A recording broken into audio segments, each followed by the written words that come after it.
Bab ke-50, Complicated. Sudahlah, gak usah nanyain tentang Nathan. Aku mau nanya nih, Mas. Kok bisa-bisanya sih, Mas Wildan punya niat seburuk itu sama aku? Sebenarnya Nathan dah pingin balas dendam sama kamu, Mas, tapi aku cegah. Tapi di sisi lain aku salut juga sih sama kamu. Mas, udah ngelakuin hal sejahat itu pun, kamu masih berani muncul di hadapanku dan minta maaf. Wildan menundukkan kepalanya dalam-dalam. Maaf, Vanya. Aku dibutakan oleh nafsu waktu itu. Aku sungguh minta maaf padamu. Kamu kalau mau menghajarku sekarang juga boleh kok. Aku memang pantas untuk itu. Aku ini hina. Vanya, aku tak pantas mengenalmu, apalagi menjadi temanmu. Vanya mendengkus kasar. Ya udahlah. Yang udah ya udah. Maaf ya, Mas. Aku mau istirahat dulu. Kalau malam aku susah tidur sekarang. Kenapa susah tidur? Gak ada yang melukin aku lagi soalnya. Kemudian Vanya masuk ke kamarnya tanpa menolehkan kepalanya lagi.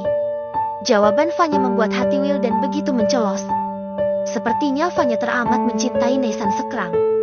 Sepeninggal Vanya, tinggallah Wildan duduk di teras seorang diri. Bengong seperti sapi ompong. Beberapa saat kemudian, ia pun bangkit dari kursi teras, lalu pergi dengan motornya, meninggalkan rumah Vanya. Selama berkendara, pikirannya terus berkecamuk. Ia sadar, harus berjuang mati-matian untuk sekedar caper pada Vanya. Karena Mosi tidak percaya yang sudah tertanam di hati Vanya. Boro-boro bikin Vanya jatuh cinta padanya. Mungkin itu akan membutuhkan waktu lebih lama lagi. Namun, dalam hatinya Wildan terus menggaungkan niatnya itu. Ia akan terus berjuang untuk menaklukkan hati Vanya. Lilo, senasib kita ya. Sekarang, keluh Nathan siang itu di kantornya. Kita kena kutukan kalik ya. Bisa sama-sama AIDS gini lah. Rasanya pasti sangat aneh kan? Ya, biasa lihat dia wirawiri di dalam rumah. Jeti saling berjauhan deh. Sebenarnya aku sama Rati ini berjodoh gak sih? Kamu mending lah. Belum nikah. Kalian belum ngapa-ngapain. Sementara aku, Daski dipapap sama Vanya. Aku udah kecanduan sama tubuhnya. Aku biasa tidur sambil memeluknya. Kami biasa bercanda sepanjang waktu. Kamarku itu selalu ceria. Sekarang, persis kayak kuburan. Saat aku kangen sama dia tuh, rasanya bener-bener kayak orang gila. Sabar, nak. 3 bulan lagi masalahmu bakalan kelar kan? Aku syok tahu gak sih, nak? Bayangin dong, aku sama Rati itu jadian baru bentar banget. Tahu-tahu sekarang dia resign, balik lagi ke rumahnya. Mana dia orangnya keras kepala banget, gak mau dibantuin. Entahlah, entar aku sama Rati itu jadi nikah apa gak endingnya.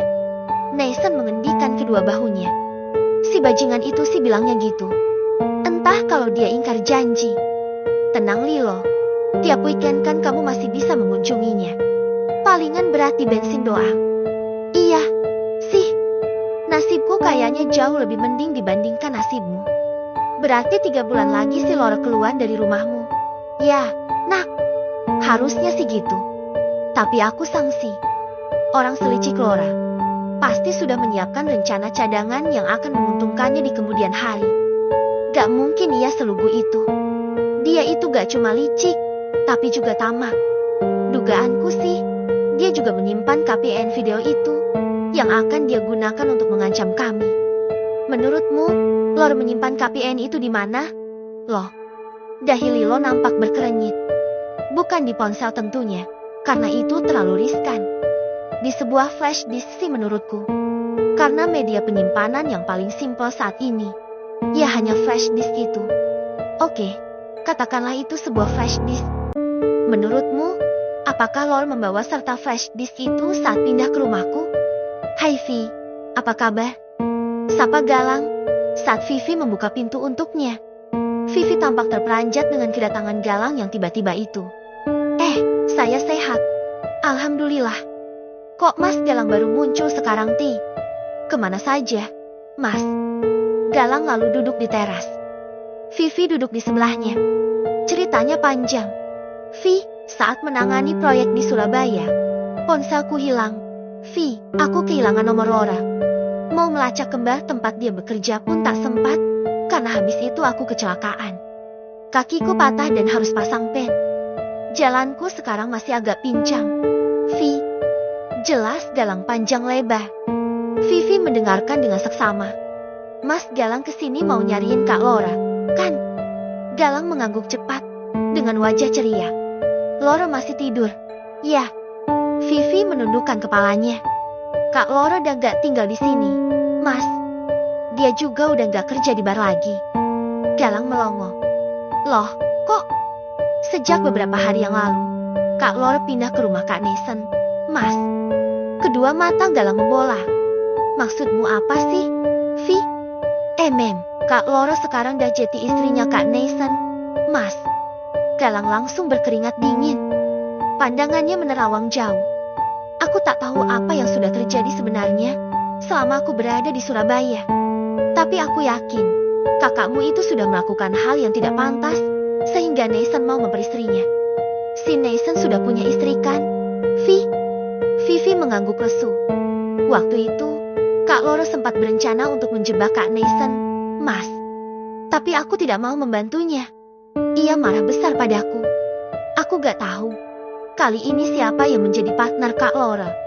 Wildan nampak manggut-manggut. Ia lalu bangkit dari kursi yang didudukinya. Kasih aku nomor kontaknya kakakmu, Vi. Aku mau menemuinya. Vivi lalu menyebutkan nomor kontaknya. Galang langsung gercep. Oke, dah ku save. Vi, makasih. Mas Galang mau menemui Kak Laura sekarang. Iya. Kamu mau menitip pesan? Enggak.